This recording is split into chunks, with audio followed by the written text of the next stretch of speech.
morning, and welcome to another episode of Hard Factor presented by Barstool News Network. It is Monday, January 27th, and Wes and I are in Iowa, and I don't know why I'm talking like a WWF wrestler. Because it was the Royal Rumble last night. That's exactly why. Yeah. You didn't watch it because you were at a town hall, but Royal Rumble happened. You guys were freezing your asses off in Iowa interviewing presidential candidates while Brock Lesnar was tossing out the first 17 people. It was kind of lame, actually. The Royal Rumble kind of sucked last night at first because it was just like one-on-one Lesnar versus dude. Yeah, we only watched half of it before the show, but he just kept tossing. They didn't let a lot of people in the ring because he just kept tossing them out. Yeah, anyway, we got huge stories for you guys today. Wes and Will are in Iowa. They did an interview with Mayor Pete last night. They're going to the Delaney rally today. They're going to be partying.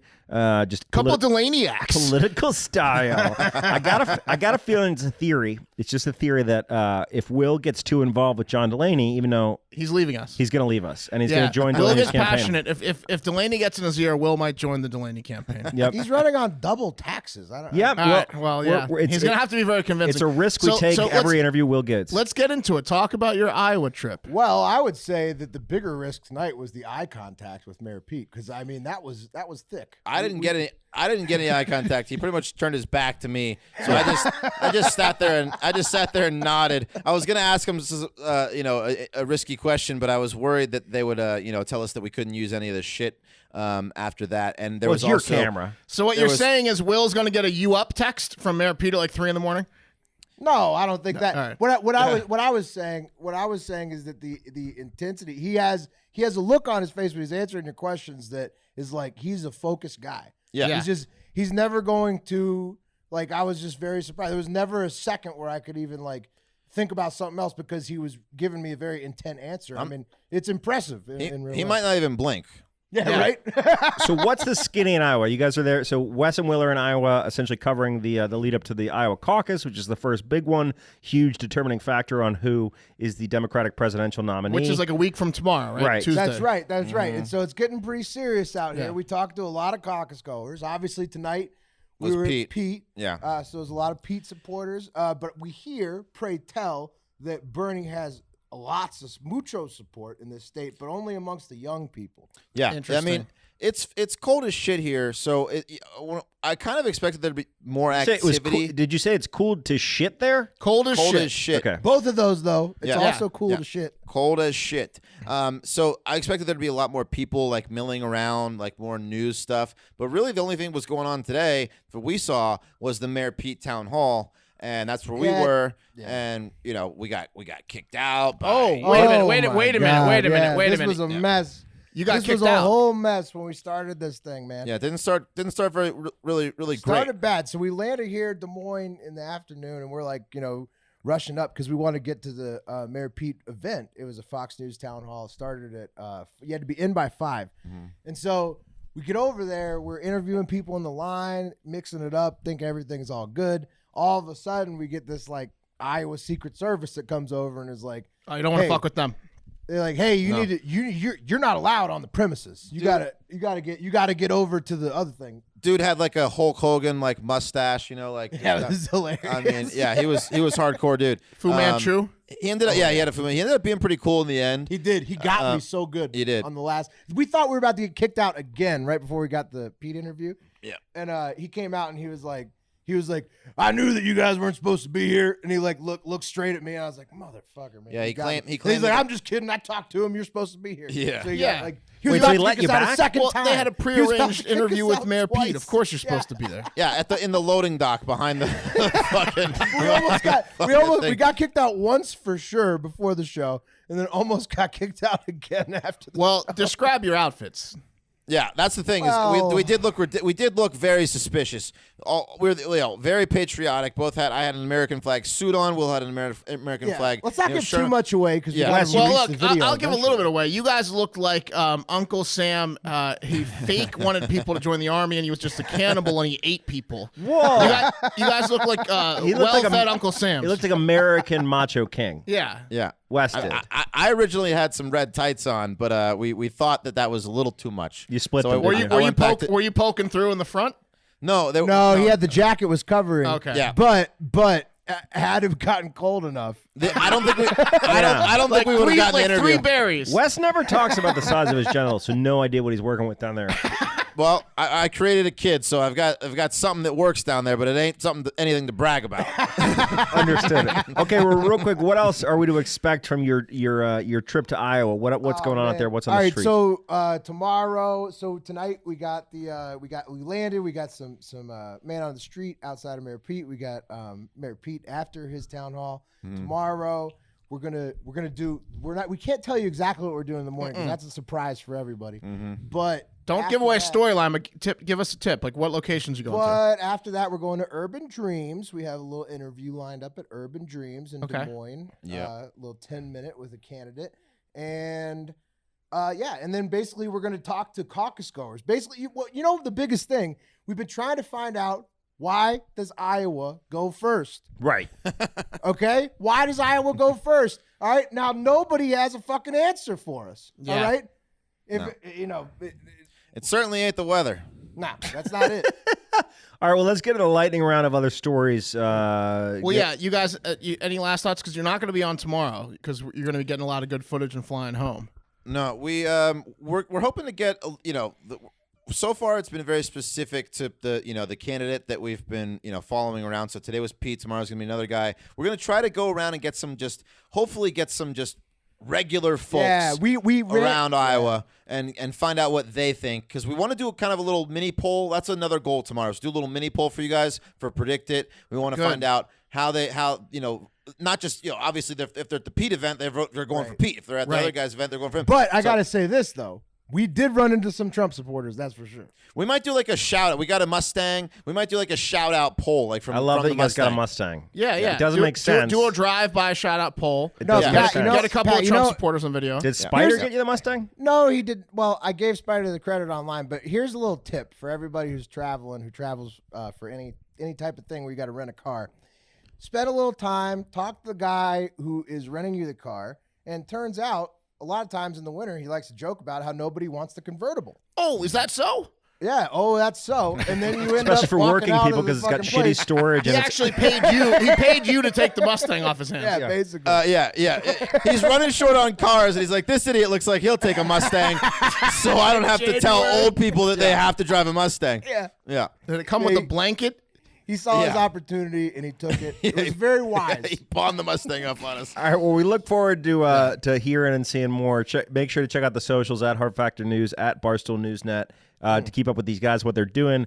We lost. Do you guys feel like the trip's worth it? Because we could get more trips out of this if it's good content. Obviously, the one video is doing great, and if we get enough clicks, is it good? Yeah, if we get enough clicks on it and it's worth it, then we get to go to other places. If we do good again, and it's probably gonna be Pat and I going next time. We might get to go to Vegas. So I'll tell you what. How we tracking towards Vegas? We're gonna have some some tips for sure of things maybe not to do. But I mean, hey, it's two of us running camera, sound the whole time. I think we've got some good stuff. So far. I can't wait to watch Mark's camera work. No. I'll say that. I cannot wait to watch Mark's camera work on your trip. Yeah, we're gonna have to take Danny with us. Michael J. Fox style. Look, I would say to everyone listening, I keep interrupting Pat. He wants to move to lightning round. Everyone listening, we need you to watch every video from Iowa. We need you to at Dave and Erica and say Iowa was so good and you should send these guys places so you can get us to Vegas. Everyone listening, you got to watch the Iowa stuff. And if there's an Iowa pro that's in Des Moines that hears this, it's a Hard Factor fan, reach out to at Hard Factor. There already is one. I forgot his name, but I'm about to meet him at the bait shop after we wrap this up. The bait so why shop don't you get it going to the lightning round? All right, okay, guys. All right. So let's get to lightning round. Okay, guys. Well, I got to bring it down a notch here. I think you know what story I'm going to lead off with today, and that's the tragic news of the death of Kobe Bryant and his 13-year-old daughter, Gianna, and 7 other passengers that were on board a helicopter. So there were no survivors of the helicopter crash in Calabasas, California on Sunday. And it's fucking wild. It's been something that I personally had on my mind pretty much all of Sunday. Everywhere you looked on the internet and on social media, you would see that I was not in the minority there, as Kobe was loved by millions, probably hundreds of millions worldwide. Kobe Bryant was 41 years old when he passed. Bryant was on his way to travel to a basketball game or event that he and his daughter were both going to take part of. Gianna Bryant, who was 13, as I mentioned, when the helicopter crashed, sources said. Those aboard the helicopter included another player on Gianna's I guess, travel team or whatever basketball team she was on. She might be on multiple. And her parent, and then like a Orange Coast College basketball coach, John Altabelli, who was like a very famous college baseball coach, I should say. It looks like it says he won 4 California community college titles in his 24 years at the school. Probably a helicopter pilot and a few others that haven't been named yet. So what you guys heard about this? It's crazy. You talked to Mayor Pete about it. It's crazy. Yeah, it happened while we were in the air. Yeah. We were flying at the same time, and then we landed, and we went to the baggage claim. We saw that Kobe had died, and I thought it was not real at first. I thought it was not real. I thought Mark sent a text about that Kobe died, and I was like, he's trying to fuck with me because I just got off a plane and I wasn't in tune to what's going on. Yeah. And then I looked it up on the news, and I was like, Jesus fucking Christ! It was terrible, really, man. it was Kobe really was- shocking. Yeah, it was very shocking. I got multiple texts before I texted you guys. It was like, are these rumors true? And they brought it up, and then I checked the Barstool blog and verified it. Then I checked TMZ and I'll say this. I was never a Kobe guy. I was always a Mike guy, and that was just me. But I always respected Kobe, and I always thought that he had such an impact on so many people my age that so many people our age. idolized him. Our age. Yeah. Well, I remember when he started in like '96. It's like we were children, and he came out of high school. He was a child in the NBA. He came out of high school, and it was he was one of the few success cases, like Kevin Garnett and him. Obviously, Kwame Brown out of high school didn't work out, but he came out of high school, didn't go to college, and he absolutely fucking killed it for our generation. He actually went to the same high school that my grandfather went to In Lower Pennsylvania. Merion. In Pennsylvania? In Pennsylvania, Yeah. Yep. Yeah, like Will was saying, Kobe was probably the best basketball player in the world for a very long time in the post-Michael Jordan era. I also grew up idolizing Michael Jordan. I had all of his books and watched all of his games, but I was too young to really appreciate how good he was. That was not the case for Kobe. We were, old enough to see and watch Kobe and see how amazing he was. He's brutalized people. He was brutalized an people. assassin, the Black Mamba, just ice, like all the accolades, all the nicknames. Like he was just cold-blooded scorer. He's one of the few athletes that was so famous and so inspirational that he transcended sports, and that was immediately apparent on Sunday. If you went on any internet site, talked to anyone, probably got text, went on social media and saw everything that was happening. Alicia Keys, who hosted the Grammys on Sunday night, kicked off the award show with a moving tribute to Kobe with the help of Boys to Men. They sang "It's So Hard to Say Goodbye to Yesterday" because Kobe was from Pennsylvania near Philadelphia, as Boys to Men were. Kobe lived in Italy as a child when his dad was playing pro basketball for 8 years, and then he moved back to the Philadelphia area at an early age. He was loved in Philly. He was loved in L.A., where he won 5 championships over a 20-year career there. He was loved in Italy and around the world. He's on the cover of the Nutella. He was Nutella's spokesperson because of his Italian roots, which I thought was very cool. Oh, yeah. Amazing. Yeah, a global superstar. Yeah. I've got Italian and Philadelphia roots as well. That resonates with me. Neymar gave a tribute to him after scoring a goal for the French soccer club PSG on Sunday. Magic Johnson called him the greatest Laker on Sunday. The tributes are too many to mention. Bryant played 20 seasons, as I mentioned, for the Lakers, won 5 titles, NBA championships. He was an 18-time All-Star, 15-time All-NBAer, 2-time Finals MVP, a regular season MVP, and the 4th leading scorer in the history of the NBA. He was retired and had recently won an Oscar for producing a movie and was heavily involved in his daughter Gianna's. You forgot 2 gold medals. 2 gold medals. He was heavily involved in his daughter Gianna's basketball career. He was on the late night shows talking about how passionate he was about her. She was a superstar in her own right. He'd been taking her to like Lakers courtside seats recently, and she passed away too at the age of 13. It's terrible. Kobe and Gianna are survived by their wife and mother Vanessa, and her and Kobe's 3 other daughters. It's terrible, man. Yeah.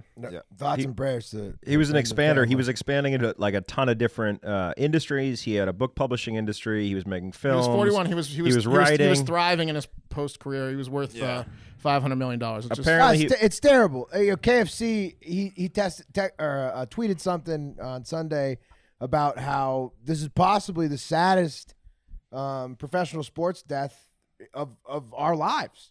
Yeah, it's wild. I think he's probably right. I mean, in terms of how young and everything, maybe Pat Tillman. Yeah, similar. Pat Tillman was big, but he he wasn't as good in his sport. When celebrities pass, like a lot of times people, sometimes I don't want to say overreact, but they're very passionate about it, and sometimes depending on the people that pass, like you can tell, like Robin Williams affected me, but This one hit hard. Like a lot of times it's like, oh, so and so died, that sucks. Well, But none of this one us, hit. Kobe was our idol. Exactly. And That's why imagine that's people why who it's so weird. Kobe's their idol. I know Yeah. that's why it's so weird because Well, yeah, and also like sports stars like this, they're bigger than life. They like people just think like nothing bad can happen to them, and then when something like this happens to them, it really puts like just a lot of things in perspective. Like, Makes holy it shit, real, this yeah. can happen to any fucking body. he was a legend, an icon. Yep. Yeah. All Well, right, Pat. hey man, it's terrible. R.I.P. and thoughts to his family. Yeah. All right, guys. 3 rockets made direct hit on the U.S. Embassy in Baghdad yesterday, according to American officials. So, again, there's some rocket fire in Baghdad. Fuck. Apparently no one was killed, thank God, but there are some wounded. Reports are still unclear on how many were wounded. A U.S. official told CNN that one rocket hit the embassy's dining facility. So these bastards were targeting the dining facility. Which bastards? Was it the Iranians? Look, there are theories going around that that's Iranian-backed. It was the bastards. Militia, but no immediate claims of responsibility have been made yet. It's a new terrorist group that goes by the bastards. The bastards, yeah. The terrorist They're going to bastards. have a tough time getting We that are name. the bastards. That's what they call them. That's what they call all of them in the South anyway. Yeah. Yeah, they're all fucking bastards. Makes it They're all- easier. Those bastards. Those bastards. But Will, to answer your question, those bastards are probably Iranian-backed militia in Iraq. But no one knows. There were Come on. 5 rockets fired total. Thank God there are no casualties. But Yeah. And by the way, a trend with their rocket shooting, no casualties. So yeah, well, okay. So the first one definitely smelled like a conspiracy to me. This one does not. So Conspiracy as in they were tipped off. conspiracy and that like They warned I them think they were there going to may shoot them. also be a conspiracy that they're bad at shooting rockets and also have shitty rockets. I just hope that the first one The was, rockets was from Acme. our government negotiating a peace offering, so to speak, I and letting want to them say, strike her. I'm sorry. Anyway, That was that's my more or fault. less it. But it's just something to keep an eye on because this shit does not seem to be stopping in the Middle This East. is a fun show because I've got a coronavirus update. All right. Because outside of the brief reprieve for feeling sad about Kobe's death all day Sunday, that's what consumes my every waking thought. It's real fun to be me recently. Have you watched Pandemic on Netflix? No, and I don't want to. You know what's funny, Mark? I just re-listened to some of our old episodes. You were freaking out about coronavirus last week. Yeah. So it's only going to be worse this week. No, it's worse. Here we go. First off, update. You're lucky you weren't in the Houston airport today, like I was, looking at all these people with masks walking around. People are DMing me and adding Flip me your like we're shit. all gonna die. The people are feeding into it, and they're By the way, Mark does not have a Wikipedia yet. Please, if you're listening, put a Yes, Wikipedia out please, for Mark. please. That's what I said. You can just the one fact you can put in is Deathly afraid scared to death of The coronavirus. coronavirus. First off, update for the kid from Texas A&M. He did not have the coronavirus, but that's about the only good news I have for you. Because 30 million Chinese are on travel restrictions now, as the death toll reportedly has risen to close to 100 by the time of this recording, and it's probably doubled since the time of the recording. Although it might be higher, like I mentioned, and the number of cases are in the thousands now. The big horrible new development is that the fucking ass pimple of a virus can be passed during the 2-week incubation period, meaning people can pass this and have to each other before they even show any symptoms whatsoever. This is according to the Chinese health minister. China is also building 2 large hospitals just for people that have like contracted the virus and are going to contract the virus. That's a little suspicious. It's scary as hell. So those are just like houses of horror Hold on. with a bunch of dead people in them. Hold on. What does that tell us? That the country of China, where the virus is originating from, are already in construction of hospitals. Like 2, and they're going to be up within 10 days, and they're monstrous sized. There's a lot of rumors It going means around. there's a bad epidemic and that people Yes. say that they knew about it If before. you want to talk conspiracy theory, a lot of people are talking that the death tolls in the thousands and that China's That's what I hiding think. numbers and that it's very, very bad. look at neocon Pat over there. Bro, That's a I'm just very, saying, no way. Like, That's got a lot of if conspiracy 50 people have theories died, they're 100, not 100. They're not building 2 hospitals. No, the fucking thousands have died, in my opinion. It's really bad and it's spreading very quick. Coronavirus has now spread to at least 12 other countries, including Thailand, Japan, South Korea, Taiwan, Vietnam, Singapore, Nepal, France, Australia, Malaysia, Canada, and the U.S. With some of those countries having several cases, the U.S. cases are rising, and there were at least 5 known, with multiple in California, 1 in Arizona, and the first case from Seattle, Washington, as we talked about at the time of this recording. So at least 5 in the U.S. I am losing sleep and probably hair over this, which I can't afford. No, and the yet, hair. the He's gotta have the hair. CDC and the World Health Organization have not declared this a global health emergency yet, which is Well, absurd. I mean, absurd. That's absurd. I keep Why is thinking it about absurd? this. Here, Because when you declare it a health or global health, I know there's like a panic that comes in that, but people are already panicking. And what happens when you declare it a global health thing is like you get the aid you need, you get the government supports you need, you get the UN support. Like you have to go ahead and take the Yeah, first but there's step. only one case in America. 5. I think Will. there was another You're one. not- Yeah, 5 cases in already. California, No, bro. the first 5 case cases, today. and there's like 5 in France. There's like 5. Like Will, I know you're in Des Moines, Iowa, where the virus can't live because it's too Right. cold. But down It can't live here. down here in the regular United States, where viruses can incubate because it's there's between 12 and 20 countries with multiple cases. It's bad. Here, I keep thinking about this, bro. I keep thinking about it. Here's the situation: can I screen my Amazon Prime Now driver for coronavirus? Because if so, that's how I'll root this thing out. If I can guarantee that the person bringing my stuff, and I've not left the Hard Factor house since I moved in 2 weeks We ago. order so much shit haven't from left Amazon. anything. We order so much shit from Amazon. So as long as I can make sure that the driver doesn't have corona, Listen, I'm going to be fine. I'm going to do it for the World Health Organization. This is a global health emergency. Declared. Sounds like you're declaring it in a very clear, calm state of mind. Put that in the Mark just Wikipedia. Mark, you want needs to tell the some people your peace of last mind name for so go to himself. Wikipedia? Borghi, as I said, I was Italian. Okay, yeah.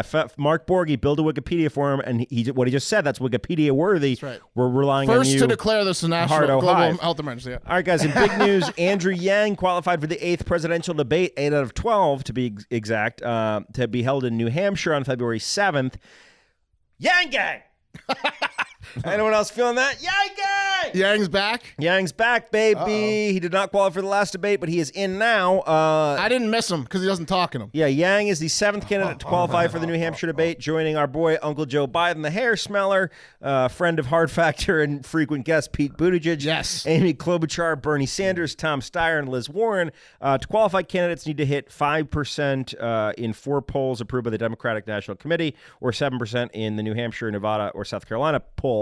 Yang hit that in the Washington Post/ABC News national poll at 7%, and then in a second poll, the CNN University of New Hampshire. What a joke. He's at 25%. He's at 25% in There's CNN. no way he's at 7%. That poll. He's at 25% in in a poll? CNN/University of New Hampshire poll. No, that's wrong. It's correct, bro. No, that's wrong. Pat has misstated a fact there. There's think no I way. did? There's no way he was at 25%. 25%. Let me do a little I mean, follow-up. that's No, like no. leading the pack. I'm gonna Yeah, Biden live isn't even at fact check 25%. without fact checking. That's Oh, incorrect. I'm doing a fact checking right here. 100% true. No. We got our boy overall. They asked 4 people, and he was one person said Yang. That's your 25%. You did live fact check me, and for some reason my article was wrong. Yeah, of course. There's no fucking chance he was at 25%. Yeah, no way he got God. 25% in any poll in the history of any polls. Yeah. Whatever. It's not- he's at 1 to 2 nationally. Sometimes I got to keep you boys on your toes. Yeah, Sometimes I thanks. got to keep you on your toes, and it was 5%. But he did qualify. He's at 5 on both polls, and he's qualified. That I know. So pretty much Yang is a shoo-in for who's going to be getting the least speaking time. Yes. On predictit.org. So if you want to gamble, make some cash. And by the way, I've become an alpha cash daddy this week on Nice. my Yang tweet market tweets. I'm crushing on them. In all seriousness, it does take a little bit more effort than sports gambling, but it's a lot more exciting, and you have a better chance of winning. So get on predictit.org/promo/hardfactor20. Your first $20 when you sign up for an account, if you put at least 20 in, we will match that 20. Get in now before the February 7 debate so you can throw $40, the 20 put in plus the free 20 we gave you, on the least speaking time Yang. Yeah, that's going to be a win. You get in early, and you will be an alpha cash daddy just like me. I agree with you, Pat. I do want to say one thing, though. I don't think that it is harder than sports gambling. Oh, I guess what I mean is, I think it's easier. I think it's easier than sports gambling, too. harder is an interesting word, because what I mean is, okay, so like let's say you throw a bet on who's going to win the Super Bowl. I You were think your saying it hit requires. probability I is think what higher Pat's here. saying is it requires more brain thought than picking a team and then never looking back until the game's halfway But that's over. exactly my point. the That's tweet exactly markets my are point. harder. But this Tweet is my markets point. is the only thing that's You can requires make it. You attention. could make a bet tomorrow on who's going to win the Super Bowl, right? And then that bet is done. It's in. You could make a bet on Like, who's going to win How something easy and is it predict for me to say Kansas City Chiefs are going to win? That's easy. They're going to win. Done. But what's cool and predicted is you can make cash 10 times on the same bet by selling, buying, because it's a stock market. keeping your eye on it. That's what I mean, boys. Predictit.org/promo Much easier to make money. /hardfactor20. Get a free 20. All right, guys. A 62-year-old Arizona man was ticketed in Arizona, shocker, on his daily commute this week for driving in the HOV lane without any human passengers. That's not good. He did try and disguise that, though. According to the Arizona Department of Public Safety, a trooper pulled over the man after noticing he had a fake skeleton riding in his passenger seat. You I can saw try the harder picture. than I that. saw the picture. Did he dress it up in like clothes or what? Just a hat. Just a hat, a and hat. it was He put some clothes on it. Yeah. just a hat, and it was like a disgusting bony skeleton to the point, Wes, that I saw it was like silver bones. Dude. Yes. It's not even like a real skeleton. to the point, Wes, that the cop driving by at 65 miles an hour could clearly tell it was a skeleton. So he's either got a dead body that's decomposed for 10 years, or he's pulling the wool over someone's eyes. Either way, he needs to be pulled over. He was ticketed. He's one of 7,000 HOV lane violators every year, but the first to be caught with a skeleton passenger. This is piss poor and embarrassing. More effort than this. Someone in April of last year got a mannequin, which looks a lot more human and That's better. and completely dressed it up. So this guy was like, he had the right idea, but he didn't execute it well. Hold on, I got a thought. Now, I'm actually loving this now because if you get pulled over by a cop, you have a skeleton in your passenger chair. Here's what you do: cop pulls up and he goes, "Hey, you don't say I murdered her." No, you say this is my wife. Yeah, exactly. This is That's my what- yeah. wife, and I don't like to be apart from her. Out of the ticket. Didn't we do a story where some guy was driving around his dead wife? Yeah, if you pretend that it was your dead wife and that if you you love say her so you're much. crazy, but they might take you in and be like, you can't drive because You Yeah, I Pat think- clearly I think hasn't you seen the get picture. This was like it would literally be a 15 to 20 year dead body. You never know. All right, guys, pythons. Let's talk them. We have results from the event that will most certainly be attending next year, and perhaps is the biggest sporting event of the year. That's right. I'm talking about the Python Bowl. Python Bowl sounds like a dream compared to Iowa Caucus. 100. certainly a lot warmer. That's for sure. Pythons would all be dead in Iowa. Well, guys, No, I got. not a single That live would be python so in this dead. whole state. That'd be so dead. We had the Pro Bowl yesterday, and that which was dog shit, and we had the Python Bowl. Two huge events leading up to the NFL Super Bowl. 2020, the Python Bowl removed 80 invasive Burmese pythons from the Everglades, while simultaneously raising awareness about this important I can't talk. conservation issue. Yeah, the winners of the removal competition of the Python A lot of Python Bowl, guys. conversation in those Evergrades. No, fuck you, Will. Were announced. What if they combine the Python Bowl and the Puppy Bowl? That would be. Let me finish the That'd fucking be a story. That'd be a fucked up event. That'd be a massive event. That'd be a fucked up. So the event. removal winners of the 2020 Python Bowl were announced at an awards ceremony hosted at the venue that will be hosting the second most important sporting event of the year, Super Bowl Live in Miami. And the winners, guys, in the pro and amateur competition. So for most pythons, Wes, in the pro division is Mike Kimmel, who was the grand prize winner, taking home a Tracker 570 off-road ATV for Damn right he removing is. 8 pythons. 8 pythons. Seems like a low number for me for 10 days in the Everglades, but whatever. But a python's a big snake. Yes, that's true. So the rookie grand prize winner was Christian Hernandez, also won a Tracker 570 off-road for getting 6 pythons. So there's two divisions, pro and amateur. Could you imagine going to a bar like with your wife, like the night that the Python Bowl? No, come like on, the Python man. Bowl competitors are having their after party, and you roll up into a bar, and you're like, oh shit. Yeah, it's just like a cuck porn. Yeah, you I've made a described. mistake. Yeah, it's like that's just like a guy getting his wife stolen. Yeah, Yeah. a dead You python. don't want to do that. A dead python is so much better than he a motorcycle helmet. apologizes to them.